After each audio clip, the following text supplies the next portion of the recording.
I know आप में से कई सारे बच्चे एक बहुत ही बुरे फेज से निकल के आए हैं। यूपीएससी का प्रीलिम्स डिवास्टेटिंग था। आप में से कई सारे लोग इस टाइम पे कॉन्फिडेंट होंगे। Congratulations to you. बहुत ज़्यादा बच्चे अनसर्टेन हैं और मैक्सिमम बच्चे डिसअपॉइंटेड हैं यूपीएससी के पेपर से। लेकिन एक चीज़ कॉमन है कि अगली जो रैंक आएगी यूपीएससी में वो डिसाइड होगी आपकी मेंस की प्रिपरेशन से, क्योंकि प्रीलिम्स एक तरीके से क्वालिफाइंग ही होता है कि आपने प्रीलिम्स क्वालिफाई कर लिया, लेकिन फाइनल रिजल्ट में प्रीलिम्स के मार्क्स काउंट नहीं होते हैं। और हिस्ट्री वो एक ऐसा एरिया है जहाँ पे अगर आपकी स्ट्रेटेजी स्ट्रक्चर्ड होगी तो ये आपको एक बहुत बड़ा एडवांटेज दे सकता है। तो अगले कुछ मिनटों में मैं आपसे डिस्कस करूंगा कि किस तरीके से art and culture, modern India, post independence and world history को आप कवर कर सकते हैं without digressing from the topic, as well as ये इंश्योर कर सकते हैं कि लिमिटेड टाइम में मैक्सिमम कवरेज, बेस्ट आउटपुट और बेस्ट इफेक्टिवनेस के साथ कैसे कर सकते हैं। एंड इससे पहले कि मैं बुक्स एंड नोट्स डिस्कस करूं, मैं एक सिंपल गोल्डन रूल आपको यूपीएससी का शेयर करना चाहता हूं। यूपीएससी उस बच्चों को रिवॉर्ड नहीं करता जो मैक्सिमम बुक्स पढ़ के जाता है या फिर उसने मैक्सिमम पढ़ रखा होता है। यूपीएससी उस बच्चों को रिवॉर्ड करता है जिसने लिमिटेड टाइम में रिलेवेंट कंटेंट प्रोड्यूस किया है 150 से 250 वर्ड्स में और अंडर प्रेशर में। और इसी प्रिंसिपल को मैंने ध्यान में रखते हुए ही ये वीडियो बना रहा हूँ। इस वीडियो का एजेंडा सिंपल है कि मैं आपसे डिस्कस करूंगा what is the weightage of history, society and geography, जिसके बारे में एक बेसिक ब्रीफ आइडिया आपको है ही। उसके अलावा I will be discussing about the previous questions थोड़ा सा, एंड मेनली ये जो वीडियो रहेगा this will be around UPSC mains में हिस्ट्री को कैसे कवर करना है, because history is one such portion, art and culture specially, जो हम अक्सर छोड़ के चले जाते हैं किस्मत के भरोसे कि यार आ जाएगा तो कर लेंगे। बट एक चीज़ मैं बता दूं, जो ज़्यादातर बच्चे छोड़ के जा रहे हैं, अगर आपने वहाँ पे एडवांटेज ले लिया तो आप 5 नंबर और 10 नंबर भी आगे बढ़ गए, तो मेंस के टाइम पे 5 नंबर और 10 नंबर में जमीन आसमान का अंतर पड़ जाता है। दूसरी चीज मैं आपसे डिस्कस करूंगा how you have to make your own notes. I will be showing you my notes also and what are the best available resources, और ये भी डिस्कस करूंगा कि लीस्ट टाइम में मैक्सिमम कवरेज कैसे कर सकते हैं and what would be the most effective way in the least available time. सबसे पहले बात कर लेते हैं GS1 के सिलेबस की। अगर मैं GS1 के सिलेबस की बात करूं तो 3 पोर्शन है इसके। पहला है हिस्ट्री, दूसरा है सोसाइटी, तीसरा है ज्योग्राफी। हिस्ट्री में अगर मैं बात करूं तो it consist of art and culture, modern India, post independence and world history. अब अगर मैं उसके बाद अगर डिस्ट्रीब्यूशन ऑफ मार्क्स जो देखा गया है ईयर वाइज, तो 2018 में हिस्ट्री से 5 सवाल, 19 में 6 सवाल, 20 में 6 सवाल, 21 में 6 सवाल, 22 में 6 सवाल, 23 में 7 सवाल, 24 में 6 क्वेश्चंस एंड 25 में 6 क्वेश्चंस। तो if you will see on an average they are maintaining an average of 6 questions, यानी कि लगभग 1/3। Same way if you go by the society, वो 6 से 7 सवाल पूछ रहे हैं।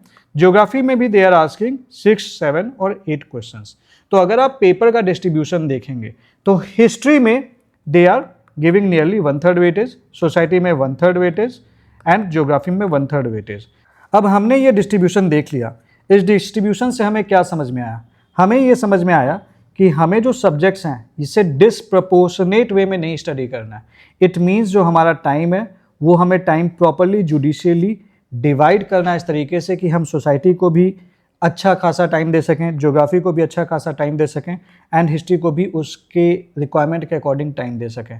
हम अक्सर क्या होता है पूरा टाइम हिस्ट्री में लगा देते हैं, कोई दिक्कत नहीं है, बट हम अक्सर ये बात भूल जाते हैं कि मेंस में तो 1/3 क्वेश्चंस तो सोसाइटी से भी आने हैं, तो सोसाइटी को भी प्रॉपर टाइम हमें देना है। अब हिस्ट्री की अगर मैं बात कर लेता हूँ, क्योंकि this video is upon the history, तो हिस्ट्री को हम बांट सकते हैं 4 सेक्शंस में जो कि इनके सिलेबस में मेंशन्ड है। पहला है आपका इंडियन कल्चर, देन ये है modern India, then this is post independence and then this is world history. So if you go by the art and culture का syllabus and the previous questions, you will come to know that art and culture में they are asking the questions from ancient and medieval India also.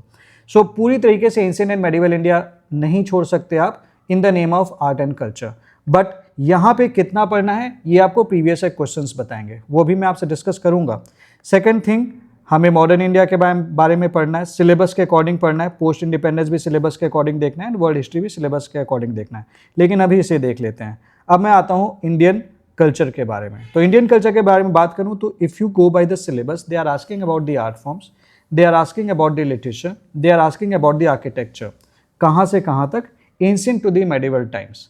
अब इसको और ज़्यादा मैं अगर decipher करना चाहूँ तो दिस इज द क्वेश्चन का डिस्ट्रीब्यूशन फ्रॉम 2013, ये जो डिस्ट्रीब्यूशन ऑफ क्वेश्चन है this is from 2013 to 2025. What I have done, I have distributed the question as per the keywords that is given in the syllabus. So पहला चीज था आपका art form, दूसरा था literature, तीसरा था architecture, and then some section जो miscellaneous section है जो इन तीनों में नहीं आता है, but if you go by the number of questions, maximum number of questions इसी सेक्शन से आए हैं। अब मुझे अगर समझना है कि किस तरीके के क्वेश्चन वो आर्ट फॉर्म से पूछ रहे हैं, तो पहला क्वेश्चन तो उन्होंने यही पूछ रखा है, safeguarding the Indian art heritage. दूसरा उन्होंने स्तूपा पे सवाल पूछ रखा है। उसके बाद उन्होंने गांधार एंड बैक्टीरियल एलिमेंट्स के बारे में पूछ रखा है, एंड देन अगेन गांधार देखिए रिपीट किया है। दे have asked about the significance of lion and bull figures in mythology, art and architecture. They have asked about the sculpture पूछा उन्होंने चंदेला आर्ट से। फिर उन्होंने डांस के बारे में पूछा फ्रॉम द तांडव dance. They have asked about the Gupta numismatic art. तो मुझे कुछ आइडिया लग रहा है कि कहाँ से सवाल आते हैं। What I am finding कि गांधार तो बहुत इंपॉर्टेंट है, स्तूपा इंपॉर्टेंट है। Then coming to the literature, literature में मैंने देखा कि उन्होंने भक्ति मूवमेंट के बारे में पूछ रखा है, and they have specially asked this from the Shri Chaitanya Mahaprabhu. वैसे मैं बता दूं ये किसी बुक में नहीं दे रखा था, but this was given in the old NCERT, ज़्यादातर बुक्स इसे कवर नहीं करती हैं। देन उन्होंने फिर से भक्ति लिटरेचर के बारे में पूछ रखा है, रिपीटिशन है, and then Sufi and mystic saints के बारे में पूछ रखा है। तो मेरे को एक बात समझ में आ गई कि मैं जब अपनी तैयारी कर रहा हूँ, मैं अपने नोट्स बना रहा हूँ, तो मैं लिटरेचर में भक्ति लिटरेचर एंड सूफी पे तो स्पेशली ध्यान दूंगा। उसके बाद उन्होंने संगम लिटरेचर पूछ रखा है, South Indian kingdom that is the Krishnadeva Raya के बारे में पूछ रखा है, and they have asked about the Pallava of Kanchi for the development of literature. तो लिटरेचर में मुझे Sangam and the southern literature के बारे में करना है अच्छे से। Then I have to go by the Chinese, Arab and Persian literature also. They have asked about the Chinese and Arab travelers का literature and the Persian literature. ये इन्होंने पूछ रखा है, तो ये मेरा बहुत अच्छे से तैयार होना चाहिए। तीसरी चीज़, जब उन्होंने आर्किटेक्चर के बारे में पूछा तो उन्होंने रॉक कट आर्किटेक्चर के बारे में पूछा, उसमें उन्होंने पूछा Mesolithic rock cut architecture, then again rock cut architecture. तो मुझे एक बात समझ में आ गई, रॉक कट आर्किटेक्चर मतलब एक रॉक को काट के जो बनाया वो आर्किटेक्चर है, that is important for UPSC mains. Then Harappan architecture के बारे में बात कर लेते हैं। So they have asked from the IVC, that is Indus valley civilization, and again there is the repetition, and this is again somehow related to ancient civilization in Indian subcontinent, somehow it is related to this, and definitely this is but more than this. So मुझे एक बात समझ में आ गई कि Indus valley civilization बहुत important है। देन आर्किटेक्चर के बारे में देखा तो they have asked about the Chola repeated है, and then again the Gupta period. अगर मैं गुप्ता पीरियड के बारे में देखूं तो क्वाइंस में गुप्ता के बारे में उन्होंने पूछ रखा है, तो there is the repetition, so they are particularly interested in the Gupta period. Chola architecture पूछा, फिर से चोला पीरियड के बारे में पूछ लिया, again they have asked about the Chola. So मैं जब भी पढ़ाई कर रहा हूँ तो मैं Chola architecture and Chola period के बारे में बहुत अच्छे से पढ़ूंगा। तो ये चीज़ मुझे कौन बताएगा कि कौन सा सेक्शन ज़्यादा इंपॉर्टेंट है, उनका फेवरेट है, ये आपको प्रीवियस क्वेश्चंस बताते हैं। Then coming to the temple architecture, so I have to explain the medieval Indian temple architecture, that how does represent the social life of those days. उसके अलावा मिसलेनियस सेक्शन, तो मुझे दिख गया कि वैदिक सोसाइटी के बारे में मुझे पता होना चाहिए, and then there is the repetition, again the question from the Vedic period. Then educational institutions के बारे में they are asking, Takshashila, Nalanda, and they have asked about the Pala period also. So Pala period was not expected, but they have asked from the Pala period. Then philosophical themes, they are also asking from the philosophical themes. So if you go by this previous questions, you will come to know that they are not confining themselves to the art forms, literature and architecture. Rather, they are asking more about the general things also. So वो जो society होती थी, social life होती थी, how that is actually impacting the lives of the people, and क्या क्या developments हो रहे थे religion के case में, and what kind of philosophy was developing, etc. They are asking the questions from that also. Then geographical themes, explain the role of physical factors toward the development of ancient India. ये old NCERT का एक chapter ही है पूरा. Then they have asked about like the third battle of Panipat. Then Sultanate and Mughal period से they are asking about the technology, they are asking about the Akbar.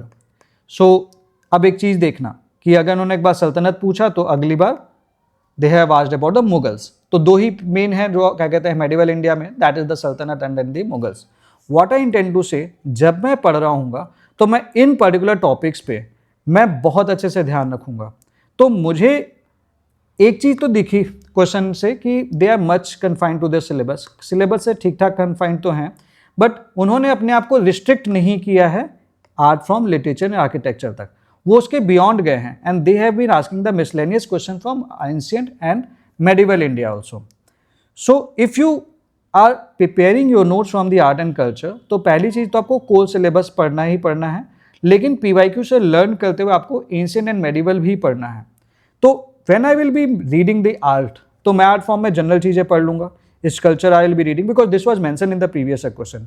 Gandhara and Mathura art के बारे में पढ़ूंगा, स्टूपा के बारे में पढ़ूंगा, डांस के बारे में पढ़ूंगा, एंड दी गुप्ता कॉइन्स के बारे में जरूर पढ़ूंगा। लिटरेचर में जब जाऊंगा तो bhakti and Sufi, Sangam, southern Indian kingdoms contribution to the literature like Vijayanagara, Pallava. अब मैं जब विजयनगर और पल्लवा पढ़ रहा हूँगा तो मुझे इसी टाइम पे मैं I should be reading about the Palas, I should be reading about the Rashtrakutas, क्योंकि इस पे सवाल कभी भी आ सकते हैं। I should be reading about the Pallavas, तो चलो कर ही रखा है। I should be reading about the Chalukyas, I should be reading about the Cholas because यहाँ पे मुझे दिख रहा है। I should be reading about the Chandelas, then Chinese, Arab, Persian, इनके बारे में भी मुझे पढ़ना है। Then rock cut architecture, Harappan architecture, Chola architecture and the temple architecture. तो इतना तो मुझे कवर करना ही करना है, ठीक है। तो I should try to interpret this things on the basis of the questions. अब ये मुझे समझ में आ गया, थोड़ा थोड़ा माइंड में एक आइडिया लग गया कि किस तरीके के वो सवाल बना रहे हैं। एक चीज़ यहाँ पे ध्यान रखना, कभी भी अगर हमें एनालिसिस करनी होती है ना, whenever you are doing the analysis, सबसे अच्छी चीज़ ये होती है कि go to the syllabus and go to the previous questions. They actually tell you कि आपको पढ़ना कितना है, कहाँ तक पढ़ना है। अगर आप वो चीज़ नहीं कर रहे हो तो आप यूपीएससी में भटक जाओगे। एंड दैट इज़ वाई बहुत सारे बच्चे कुछ भी अननेसेसरली बहुत कुछ पढ़ते रहते हैं जो किसी काम का नहीं होता। सो एंशिएंट एंड मेडिवल में कहाँ क्या क्या पढ़ना है। From the previous question I came to know कि मेरे को वैदिक सोसाइटी पे थोड़ा ध्यान देना है, एजुकेशनल इंस्टीट्यूशंस इनके बारे में कुछ आ जाए तो करना है, पाला कंट्रीब्यूशन पढ़ना है, पाला के बारे में पढ़ा तो राष्ट्रकूटा, पल्लवा, चोला, चंदेलाज, ये सारा कुछ तो पढ़ना ही मेरे को। फिलॉसफी मुझे पढ़ना है, फिलोसफिकल स्कूल्स पढ़ना है, geographical themes and the technology question. So technology evolution जब मैं अपने नोट्स बना रहा हूँगा एंड ओल्ड एनसीईआरटी वगैरह देख रहा हूँगा तो मैं वहाँ पे अगर कोई टेक्नोलॉजी की बात होगी तो मैं उसको ध्यान से पढ़ लूँगा। सो प्रीलिम्स मटेरियल से आपके मेंस में काफ़ी ज़्यादा मटेरियल कंटेंट में हेल्प मिल सकती है। जैसे ये आपके एंशिएंट इंडिया के नोट्स हैं, एंशिएंट इंडिया के नोट्स हमने शेयर किए थे 32 पन्नों में, तो इसको आपको थोड़ा सेलेक्टिवली पढ़ना है। लेकिन कुछ टॉपिक्स है जैसे आईवीसी का टॉपिक इतना ज़्यादा इंपॉर्टेंट है कि इससे तो आपको पूरा पढ़ लेना है, like you don't have to leave anything. But Vedic society ये टॉपिक मुझे दिख गया था, बहुत इंपॉर्टेंट था, मुझे इसमें कुछ भी नहीं छोड़ना है। Like if you read that here you will be reading like their economy, their society, their religion. Polity थोड़ा आप छोड़ सकते हो क्योंकि पॉलिटी से क्वेश्चंस नहीं आते हैं। महाजनपदाज आप इसमें सेलेक्टिवली पढ़ सकते हैं, प्री मॉडर्न एम्पायर, अब ये सब आप छोड़ सकते हो। But the thing is that like Jainism, Buddhism, they can ask the question any time, so you can read about it, the literary sources जहाँ जहाँ पे आपको दिखेगा, तो एक आइडिया के अकॉर्डिंग आप इसे सेलेक्टिवली पढ़ सकते हैं, ठीक है। Like they can any time ask you about the difference between Mahayana and this Hinayana. तो बुद्धिस्ट टेक्स्ट कौन कौन से हैं, बुद्धिस्ट यूनिवर्सिटी नालंदा पे देखो सवाल आ रखा है, ठीक है। So this thing you can do from this Jainism and all, तो ये please go through this notes, ये ऑलरेडी हमने टेलीग्राम पे शेयर कर रखा है, ठीक है। तो इसे थोड़ा सा सेलेक्टिवली पढ़ लेना। Like sources of the modern empire, अब देखो लिटरेरी सोर्सेज, ये सब क्या है, लिटरेचर ही तो है ये। आपको ये सारा लिटरेचर का जो भी सोर्सेज है ना, सब एक जगह पे मिल जाएगा if you go by this notes. Political administration वाला पोर्शन आप छोड़ सकते हैं, तो like this you can use your ancient history notes. उसके अलावा आर्ट एंड कल्चर वाला ये नोट्स है, इसे आप पूरा कर लेना, इसमें मैक्सिमम आपका कवरेज हो जाएगा मेंस के लिए भी। This is going to be very handy for the mains. Like Indus valley civilisation में पूरा जो भी आपका आर्किटेक्चर है कंप्लीटली कवर्ड है, and you please do go through it and you check these notes, everything has been covered through these notes। so ये notes आपको काफ़ी ज़्यादा हेल्प करेंगे आपके मेंस में। so ये ऑलरेडी हमने Telegram channel civil services with Nilesh पे शेयर कर रखा है, एंड ये आपको हमारे ऐप पे भी मिल जाएगा, ठीक है। तो like this you have to do the things. अब लाइक नोट्स बनाने कैसे हैं, तो ये देखो यार, ये मेंस वाले हैंड रिटन नोट्स हैं। जैसे तो इसमें जैसे कि आर्किटेक्चर के बारे में बनाना था, तो एंशिएंट इंडिया में Harappan art was important, Mauryan art was important, post Mauryan art was important, Gupta art was important, South Indian art was important. Medieval India में दिल्ली सल्तनत, Mughal art, and then Indo Gothic style and new Roman style, that is the modern art. So ये important था, इसकी एक heading बनाई and इसके according अपने notes बना ले, like Harappan civilisation art, this has been made, and then like the modern art, then this has been made. So accordingly ये नोट्स बनाए गए हैं, this are the hand written notes. तो इस तरीके से आपको अपने नोट्स बनाने हैं, ठीक है. तो लेकिन एक चीज़ बस ध्यान रखना, जब आप नोट्स बना रहे होगे तो सिलेबस को ध्यान में रखते हुए बनाना. Your syllabus says what, your syllabus says कि भाई मेरे को आर्ट फॉर्म में पढ़ना है, literature and architecture, previous questions को ध्यान में रखा एंड देन अकॉर्डिंगली अपने नोट्स क्रिएट कर लिए. So content wise actually this will actually help you a lot in terms of your syllabus. इसके अलावा एक चीज जरूर करनी है, that you have to do all the previous questions. There is the direct repetition that you will always find in history, whether it is art and culture और whether it is in modern India. अब modern India की बात कर लेते हैं, तो modern India के बारे में देख लेते हैं. आर्ट एंड कल्चर जिस तरह से बताया उस तरह से करेंगे तो हो जाएगा. मॉडर्न इंडिया में आ जाते हैं. मॉडर्न इंडिया का अगर मैं सिलेबस देखूं तो मॉडर्न इंडिया में they are actually interested about, like from about the middle of the 18th century until the present, significant events, personalities, issues. So from the middle of 18th century, so they can ask about the Panipat because that was around the middle of 18th century. They can ask about the Battle of Buxar. They can ask about the Battle of Plassey. ये सारी चीज़ें उस time पे शुरू हुई थी. So ये चीज़ें इंपॉर्टेंट हो जाती, these are the important events. ठीक है, तो वहाँ से लेके you have to prepare significant events जैसे कि आपके 1857, that was an important event. ठीक है, तो दोज इवेंट्स. पर्सनालिटीज कैसे, जैसे कि Gandhi, that is important. The issues, क्या क्या issues, and mainly they are asking about the British political policies, British economic policies. Then the freedom struggle, इसके stages, what are the stages आपने पढ़ रखा है, लाइक CDM, पहले तो प्री गांधीयन एंड गांधीयन में फिर you have this non cooperation movement, civil disobedience movement, quit India movement. इस पर सवाल आएंगे ही, जाहिर सी बात है, उन्होंने सिलेबस पे दे रखा है. And then the important contribution from various parts of the country. ये तो मैंने एक आइडिया लगा लिया अपने सिलेबस देख के, लेकिन सिलेबस से ही मेरा काम पूरा नहीं होगा. मेरा काम तब पूरा होगा जब मैं इसके प्रीवियस क्वेश्चन भी देख लूंगा. तो what I have done, instead of going by the year wise, I have actually distributed the question as per what they have mentioned in their syllabus.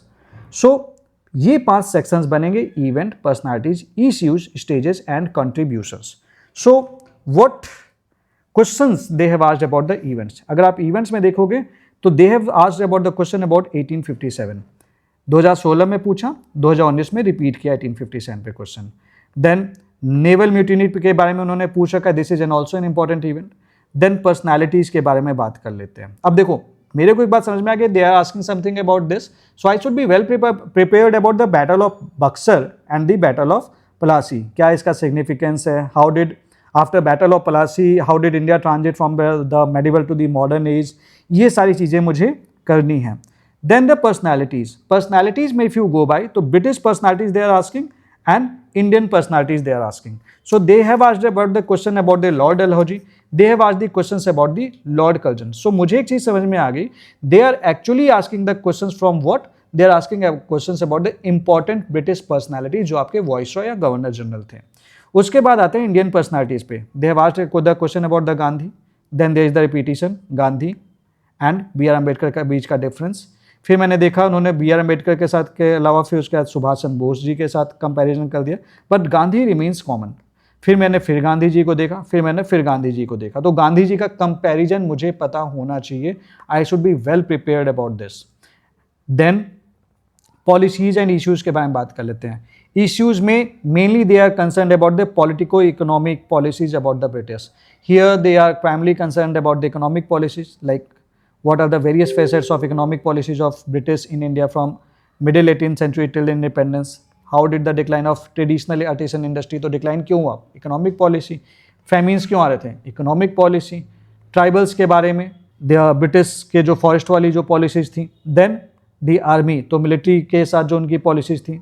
Then Indian issues, India was a fragmented polity but they are primarily concern about the British policies. तो हम अगर इसे prepare कर रहे होंगे तो हम British की जो भी पॉलिसीज़ हैं वो हमें अच्छे से कर लेंगे. Even like there are the chapters, like कि प्रेस के लिए क्या उनकी पॉलिसीज़ थी, एजुकेशन के लिए क्या ब्रिटिश पॉलिसीज़ थी, ये भी हम अच्छे से प्रिपेयर कर सकते हैं. देन स्टेजेस की बात कर लेते हैं. तो firstly they have asked about the early nationalism, Indian renaissance. They have asked about the phase of 1920, like new objectives and the new voices. Then they have asked about the 1920s वाला, फिर से repetition है, फिर non cooperation movement and the civil disobedience movement, again Gandhi. Then quit India movement, they have asked about the questions and they have asked about the role of British imperial powers. Contributions के बारे में बात कर लें तो उन्होंने young Bengal ब्रह्मो समाज के बारे में पूछ रखा है, महात्मा ज्योतिराव फुले के बारे में पूछ रखा है. तो they are concern about the socio economic reforms, कि उसमें क्या रिफॉर्म्स हो रहे थे. मॉडर्न इंडिया के मॉडरेट्स के बारे में बात करूँ तो they have asked about the moderates. Foreigners का कंट्रीब्यूशन पूछ रखा है, विमेंस का कंट्रीब्यूशन पूछ रखा है, रिपीटिशन यहाँ पे है, and then the government of India act. This is again a British policy. So what I can see, what I can sense, that they are asking the question from the important events, they are asking the questions from the personalities, issues, stages and contributions. So मैं जब पढ़ रहा हूँ तो मैं अपने जो notes है या चीज़ें हैं वो इसी के अकॉर्डिंग कर रहा हूँ. सो इवेंट जब मैं कर रहा हूँ लाइक 1857 नेवल म्यूटिनी, तो इंपॉर्टेंट इवेंट जो जो मेरे इस टॉपिक में आता जाएगा मैं उसे नोट्स में इंक्लूड करता चला जाऊँगा. जैसे कि battle of Buxar, battle of Plassey, even the battle of Panipat, क्योंकि उस पर सवाल आ रखे हैं. देन पर्सनालिटीज, तो ब्रिटिश इंपॉर्टेंट ब्रिटिश पर्सनालिटीज कौन कौन से थी important British personalities that I can prepare. Clive remains important, ठीक है, फाउंडेशन तो क्लाइव नहीं डाला. देन वॉरेन हेस्टिंग्स मैं पढ़ सकता हूँ. देन मैं कॉर्नवालिस के बारे में पढ़ सकता हूँ, इनका कंट्रीब्यूशन बहुत इंपॉर्टेंट इनिशियल फेज पे. देन मैं वेलेस्ली के बारे में पढ़ सकता हूँ क्योंकि मैंने इनके बारे में पूछ रखा है, अब इनके बारे में पूछ सकते हैं. देन मैं विलियम बेंटिंग के बारे में पढ़ सकता हूँ, डलहौजी के बारे में उन्होंने पूछ ही रखा है. Canning also remains important. Then we have the Lord Mayo, Mayo के बारे में हम अक्सर पढ़ते हैं. देन हम रिपन के बारे में पढ़ते हैं, लिट्टन के बारे में पढ़ते हैं. तो we can prepare them, we can prepare about the Dufferin, we can prepare about the Curzon. ठीक है, तो जब मैं अपने नोट्स बना रहा हूँ पर्सनालिटीज पे तो मुझे बस इनका बेसिक यार देखो क्या है ना, एक एक वर्ड तैयार होना चाहिए. 150 से 250 वर्ड्स में अगर आपके पास 10 वर्ड्स इनके रेडी हैं तो बाकी उसके बेसिस पे स्टेटमेंट आप क्रिएट करके आंसर एक ठीक ठाक लिख सकते हो. 3 4 5 पॉइंट्स होते हैं, काम हो जाता है, 150 से 250 वर्ड्स खत्म हो जाते हैं. Then while reading about the Gandhi, तो मैं बोस के बारे में भी पढ़ूंगा, टैगोर के बारे में भी पढ़ूंगा, अम्बेडकर के बारे में भी पढ़ूंगा. But when I am reading them I should also be reading about Nehru. Like, what is the relevance of Nehru thought in today's world? Like, I should be reading about the Patel also. ठीक है, सो ये भी मुझे अच्छे से कर लेना है along with that. तो ये आइडिया मुझे ये टॉपिक्स बताते हैं. Then issues like British policies, economic policies and all. तो जो भी स्पेक्ट्रम में चैप्टर्स हैं about the policies, I have to do that. Stages की बात कर लूँ तो like early nationalism, we have the Swadeshi movement, उसे मुझे अच्छे से करना है. होम रूल मूवमेंट, उससे अच्छे से करना है because that is actually the early nationalism. And then 1920s, then NCM, CDM, Quit India movement. 1914s के टाइम पे like Cripps mission and this cabinet mission and all. Contribution के बारे में बात कर लूँ, they have asked about the religious contribution, moderates का contribution. जब moderates पढ़ लूँगा तो extremist के बारे में पढ़ लूँगा, foreigners, women's का contribution. तो अब यहाँ पे अगर मैं working class का भी contribution कर लूँ, tribals का भी contribution कर लूँ, इनका भी तो contribution है. अगर मैं स्टूडेंट्स का भी कंट्रीब्यूशन कर लूँ यानी कि यूथ का कंट्रीब्यूशन कर लूँ, अगर मैं मुस्लिम्स का कंट्रीब्यूशन कर लूँ, अगर मैं पीजेंट्स का कंट्रीब्यूशन भी कर लूँ, अगर मैं मिडिल क्लास का भी कंट्रीब्यूशन कर लूँ, अगर मैं बिजनेस क्लास का भी कर लूँ, अगर मैं प्रिंसली स्टेट्स का भी कंट्रीब्यूशन कर लूँ, तो मेरे नोट्स कंप्लीट हो जाएंगे. देखो पता है क्या, प्रीवियस से क्वेश्चंस देखने के साथ साथ ना दिमाग में ये रहना चाहिए कि इसके चलते मैं क्या डेसिफर कर सकता हूँ और क्या पूछ सकते हैं. अगर आप अपने नोट्स इस तरह से बनाते हैं ना तो somehow you will B far ahead of others. अब करना कैसे है, देखो जब आप अपने नोट्स बना रहे होगे ना तो इस 5 हेडिंग के हिसाब से बनाना जो मोस्ट इंपॉर्टेंट है. इससे क्या होगा, आपके आइडियाज डायरेक्टेड होंगे if you have the time. ठीक है, अदरवाइज अभी अगर टाइम नहीं है then what you can do one thing कि आप ये वाले हमारे प्रीलिम्स के नोट्स देख सकते हो. इसमें ओल्ड एनसीईआरटी भी कवर्ड है, न्यू एनसीईआरटी के भी इंपॉर्टेंट चीज़ें कवर्ड है. मोस्ट ऑफ द थिंग्स आपको इस पर्टिकुलर बुक से, जो कि लगभग 32 पन्ने हैं, 32 पन्ने के नोट्स हैं, इससे मिल जाएगा. ठीक है, मैक्सिमम चीज़ें आपको यहाँ पे मिल जाएंगी, मैक्सिमम चीज़ें. So please go by this. आप 32 पन्ने में काफ़ी कुछ अच्छे से कवर कर पाओगे एंड चीज़ें आपकी वैसे ही हो जाएंगी. ठीक है, like see the British conquest, so British like Battle of Plassey, I told you have to read about the Battle of Plassey. Everything that is needed related to Battle of Plassey, that is covered. Battle of Buxar, we have already covered the Battle of Buxar.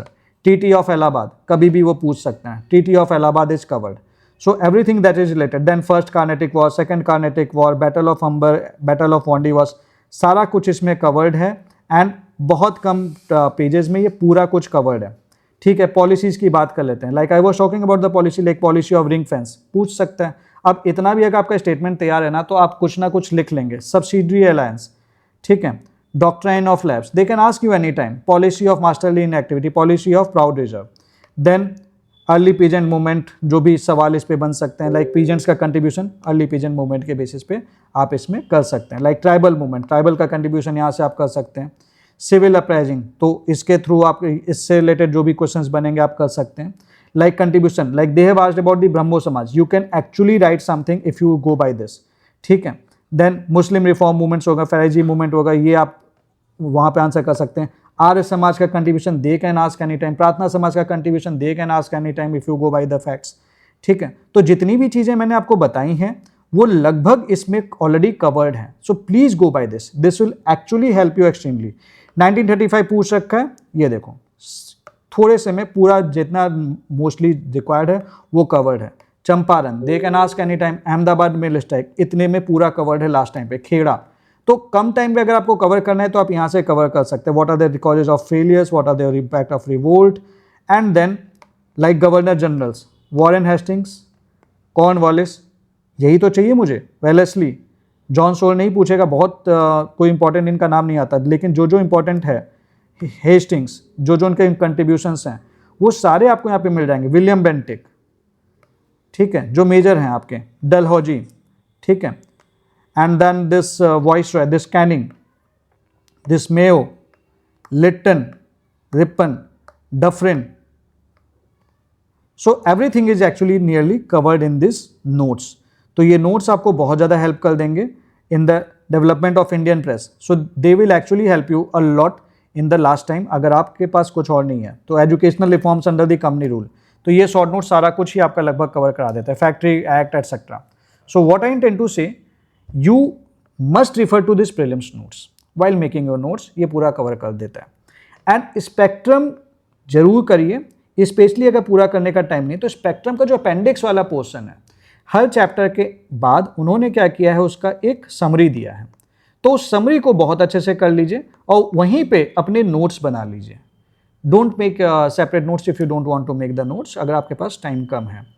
उसके अलावा last में जो spectrum में जो chapters हैं वो policies वाले chapters हैं, उसे बहुत अच्छे से करना है।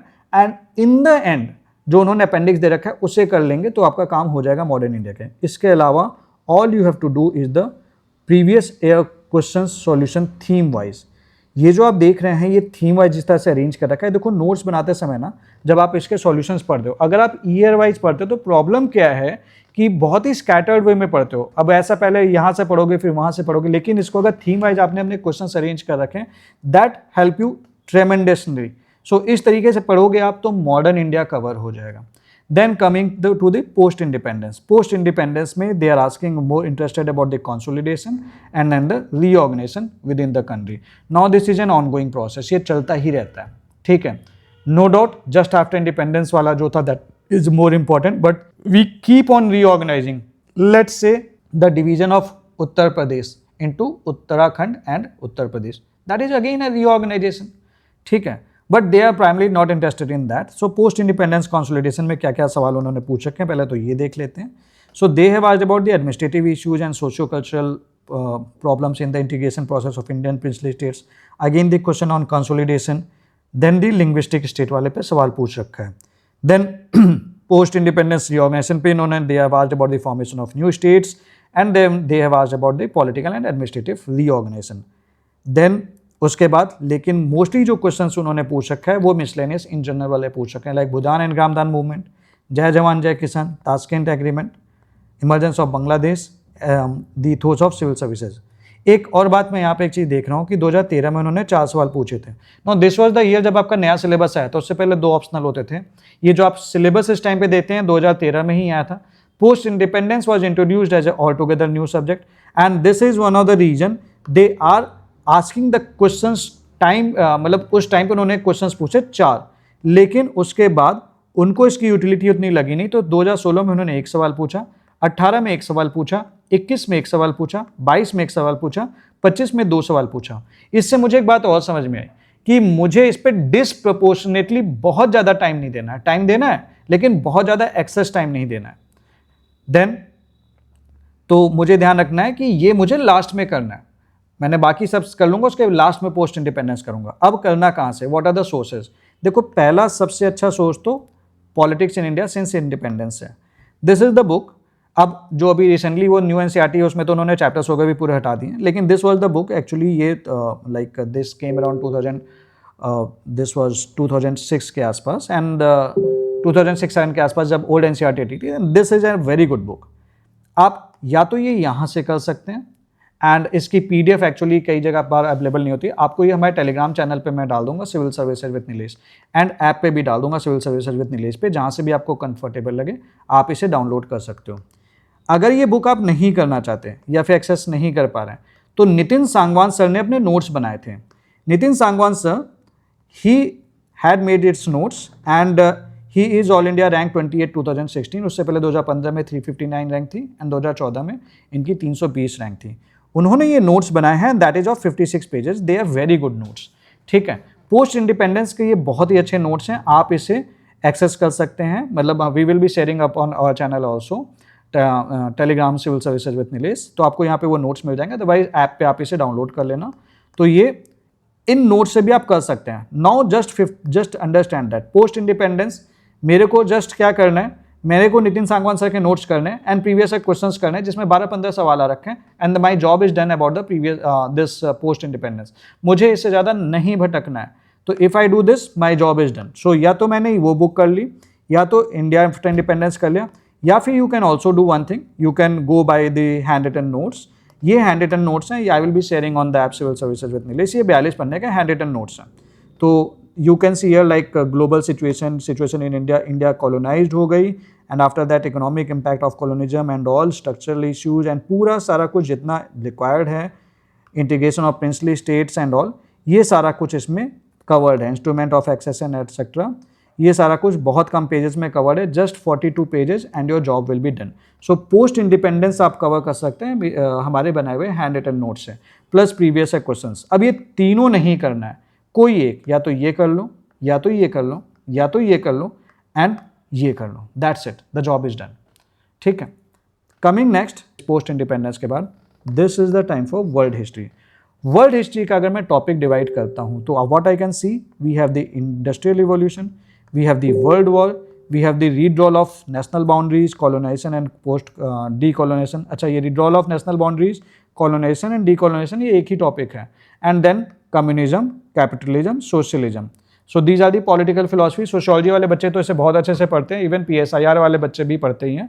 तो बेसिकली ये 4 टॉपिक है जिसको इन्होंने मेंशन कर रखा है आपके सिलेबस में। Let us now first go through the previous questions, what questions they have asked. So revolutions के बारे में बात कर लेता हूँ जो उन्होंने मेंशन कर रखा है। तो रिवॉल्यूशन में they have asked about the industrial revolution. अब देखो इंडस्ट्रियल रिवॉल्यूशन में उन्होंने क्या क्या पूछ रखा है। दे have asked about the Japan में जो रिवॉल्यूशन हुआ था एंड द इंग्लैंड। अब नॉर्मली अगर इंडस्ट्रियल रिवॉल्यूशन की बात आएगी तो मैं नॉर्मली इंग्लैंड के बारे में ही पढ़ूंगा, बट जापान के बारे में नहीं पढ़ूंगा। ये मुझे कौन बताएगा, ये बताएगा मेरा previous question. Then the industrial revolution in England. अच्छा, जब मैं ये रिवॉल्यूशन पढ़ ही रहा हूँ यहाँ का, तो मैं फ्रेंच और अमेरिकन रिवॉल्यूशन भी पढ़ लूंगा। So this is something about the economy, this is something about the political revolution. तो American revolution and French revolution, ठीक है, and then there is the repetition also. Then world war, see the first world war and the Germany का क्या role था, how is Germany responsible for causing the 2 world wars. Inter war period के time पे उन्होंने पूछा है like great economic depression and the period between the 2 world wars. Then colonisation, redrawal of national boundaries and decolonisation. अब देखो colonise के colonisers कौन थे, कॉलोनाइजर्स जो थे आपके ये थे यूरोपियन लोग। कॉलोनाइज किसको किए, जैसे कि इंडिया, ठीक है, तो you can say the global south more और less, mainly Africa, South America में भी कॉलोनाइजेशन ही था घुमा फिरा के, ठीक है। तो that is asking about that and if I am seeing, तो mainly they are asking about the Africa. तो अफ्रीका में they have asked about the question, again there is the repetition, 13 में भी पूछा, 16 में भी पूछ लिया। And then they have asked about the anti colonial struggle in India and the decolonisation process in the Malay peninsula. Then if I go by the communism, capitalism and socialism, so socialist effect they have asked about the Lenin, क्योंकि obvious सी बात है communism की बात आएगी या socialism की बात आएगी तो रशियन रिवॉल्यूशन की बात ना आए, ये हो नहीं सकता। Then miscellaneous, they have asked about the Suez crisis, they have asked about the railway, they have asked about the why indentured labor was taken by the British from India to their colonies. So इससे मुझे एक बात समझ में आई कि in the revolution they are asking about the industrial revolution in Britain and somehow they have asked about the Japanese revolution also. तो मुझे इससे तो तैयार कर लेना है कम से कम. अमेरिकन रिवोल्यूशन और फ्रेंच रिवोल्यूशन मुझे अच्छे से तैयार करना है. Even Chinese revolution can be important. Russian revolution they have asked somehow in the garb of this what socialism के चलते. तो मुझे रशियन रिवोल्यूशन भी करना होगा अपनी तैयारी करते समय. तो मुझे अपने नोट्स में ये चीज़ें इंक्लूड करनी है. देन वर्ल्ड वॉर के बारे में बात कर लेता हूँ. तो मुझे world war 1, world war 2, Hitler के बारे में पढ़ लेना है, इंटर वॉर पीरियड पढ़ना है. अच्छा, रिवोल्यूशन आई मीन टू से कि वर्ल्ड वॉर के बाद जो ये वाला जो टॉपिक है इसको करने के बाद I have to go through the colonisation, decolonisation and the withdrawal of national boundaries. So इसके लिए इसके इफेक्ट्स क्या क्या चेंजेस हुए ये सारी चीज़ें मुझे पढ़ लेना है. Then I have also have to go through the political philosophy जो मैंशनड है ऑलरेडी. ठीक है, कुछ मिसलेनियस इवेंट भी उन्होंने पूछ रखे हैं like Suez crisis, about the railway. ठीक है, तो इन सब चीज़ों से मुझे समझ में आया कि कुछ मेगा इवेंट्स मुझे तैयार रखने होंगे. लाइक अगर मैं पढ़ रहा हूँ कि ब्रिटेन का क्या रोल है तो मुझे नाजिज्म के बारे में पढ़ ही रहा हूँ. ठीक है, तो I have to study about the fascism also. Italy का क्या रोल था. We have to study about the Mussolini also. ये चीज़ मुझे क्या क्यों पता चलेगा, क्योंकि मैंने हिटलर के बारे में पढ़ा था. मुझे ट्रीटी ऑफ वर्साइल्स के बारे में पढ़ना ही है. ठीक है, तो ये चीज़ मुझे ध्यान रखनी है पहली बात. अब ये तो मैंने पढ़ लिया. अब इसके अलावा मुझे क्या पढ़ना चाहिए. अब ये मैंने इवेंट्स देख लिया कि भाई पूरी तरह से रिस्ट्रिक्ट नहीं हो रहा, तो मुझे नैम के बारे में थोड़ा सा पढ़ सकता हूँ बिकॉज ये इंडिया के लिए रेलेवेंट है. मुझे स्वेज क्राइसिस मैंने पढ़ा तो मैं क्यूबन मिसाइल क्राइसिस के बारे में भी मुझे पढ़ना चाहिए because Cuban missile crisis they can ask any time. ठीक है, नाउ अपार्थेड के बारे में मुझे पढ़ना चाहिए because these are some of the major topics that can be asked any time. You have to read about the cold war also. So these are some of the things that you must do while preparing your notes. अब पढ़ना कहाँ से है, सबसे important बात. ठीक है, तो source is the best source is old NCERT Arjun Dev sir की बुक. अब दिक्कत क्या है कि इसकी पीडीएफ अवेलेबल नहीं है, तो you will be getting on our app ये वाली पीडीएफ. इसे हम अपलोड कर देंगे और ये कंप्लीट पीडीएफ है. इसमें आपको कौन सा चैप्टर पढ़ना है, यहाँ से चैप्टर 5 से शुरू करना है. Although this is about the medieval world, but ये समझने की आपको हेल्प करेगा समझने के लिए कि how the chain of events are folding. तो from page number 127 you have to start doing. ठीक है, इससे ऊपर अगर एक ब्रॉड आइडिया के लिए आप देखना चाहते हो तो देख सकते हो, otherwise you can ignore it also. But यहाँ से मत छोड़ना. Medieval India, beginning of the modern age, capital and industrial revolution, revolutionary and nationalist movement. इसको यहाँ से करने के बाद after that let me take you to the part 2 also. Wait a second. So ये हमने एक सिंगल पीडीएफ बना दी है and there after imperialism and colonialism syllabus में है. फर्स्ट वर्ल्ड वॉर पढ़ना था, रशियन रिवोल्यूशन पढ़ना था, the world from 1990 to second world war जहाँ से ये सवाल पूछ रहे हैं, world after second world war आपको जो पढ़ना है. ठीक है, तो कोल्ड वॉर के बारे में आपको यहीं पे मिल जाएगा. Emergence of independent nations in Asia, development in West Asia and North Africa, achievement of freedom by African nations, Afro Asian unity and non alignment. तो आपको यहाँ तक पढ़ना है. तो if you go by the page number, this is 339 और ये शुरुआत पेज नंबर 1 से नहीं हो रहा, पेज नंबर 339. एंड कहाँ से पढ़ना है 339 से लेके, wait a second. So this is 127. तो कितने पेजेस पढ़ने हैं, 339 माइनस 127 दैट इज 212, लगभग 200 पन्ने पढ़ने and your job is done. आप एक बहुत ही ऑथेंटिक रिसोर्स से पढ़ेंगे. ज़्यादातर क्वेश्चंस आप अगर आपने ये बुक पढ़ ली तो you can do this. Alternately अगर आप ये बुक नहीं करना चाहते हैं, what you can do, you can go by the Nitin Sangwan sir की बुक है. ठीक है, again I will be sharing from his website on our app civil services with Nilesh. ये मिल जाएगी आपको and this he have shared in 78 pages की ये बुक है and you can share that and you can read that. आप इसे भी कर सकते हैं. अगर ये भी नहीं करना चाहते तो what you can do, I have made like we have made the handwritten notes of the topics and here you can see the topic like American Revolution. Notes कैसे बनाने यहाँ से ये भी समझ लेना. ये handwritten notes हैं वर्ल्ड हिस्ट्री के.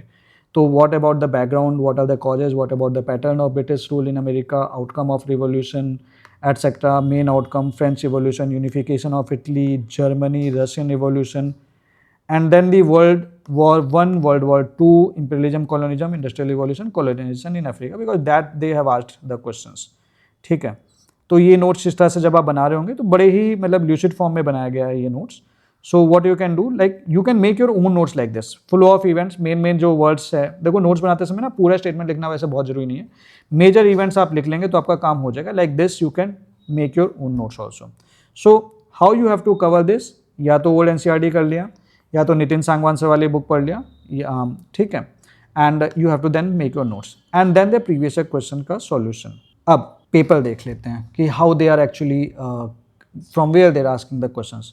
Normally if you go by the paper, ये 2025 का पेपर है, ओरिजिनल पेपर है. This is how they are framing the question, they are asking the questions. Question number 1, 2, 3 normally you will see कि वो history का रहेगा. And after that question number 11, 12, 13 total 20 सवाल आते हैं. They are 20 questions. तो 1, 2, 3 आपको हिस्ट्री वाला क्वेश्चन मिल जाएगा. 1, 2, 3, 4 कभी कभी होता है. Now otherwise this is 1, 2, 3 and then 11, 12, 13 because history पहले है. उसके बाद आप देखोगे तो they are asking the questions about what, sometime geography, sometime this geography, sometime geography, sometime society. So वो क्या करते हैं basically, if you go by the distribution of the questions what they are doing, question number 1 से 10 तक वो तीनों section से सवाल पूछते हैं, history, society and geography. And question number 11 से 20 तक फिर अगेन तीनों सेक्शन से सवाल पूछते हैं, history, society and geography. And this is how they are actually doing. और इसे लगभग इक्वल डिविजन्स में बांट देते हैं. And that is why there are generally the equal weightage of the question. So like this you can do that. And एक और बात, खैर चलते चलते, कि जो थीम वाइज जो मैंने आपको डिस्ट्रीब्यूशन ऑफ क्वेश्चन दिखाया है वो मैंने यहाँ से उठाया है, ठीक है. एंड यहाँ पे थीम वाइज सॉल्यूशंस बना के हमने अरेंज कर रखे हैं. So you can get this book also if you want the theme wise solutions. Otherwise questions तो देखो यार, डिस्ट्रीब्यूशन मैंने आपको दिखाई दिया है. तो you can get the good solutions. अगर कोई भी सॉल्यूशन आपको पसंद है आप नेट से भी कर सकते हो. And just make sure that is the authentic one and that will actually help you, ठीक है. अगर यहाँ तक बने रहे हो तो कांग्रेचुलेशंस. नाउ अब हिस्ट्री के चलते आपको दिक्कत नहीं होगी. And I hope this video will help you out. अगर कुछ समझ में नहीं आया होगा, कुछ कंफ्यूजन होंगे, please comment, I will help you out. And if at all this video has helped you, don't forget to share it with your friends so that somebody can get the benefit of understanding how to prepare the history. And then you can also put a comment for a self affirmation that I will master history and clear UPSC. Thank you very much.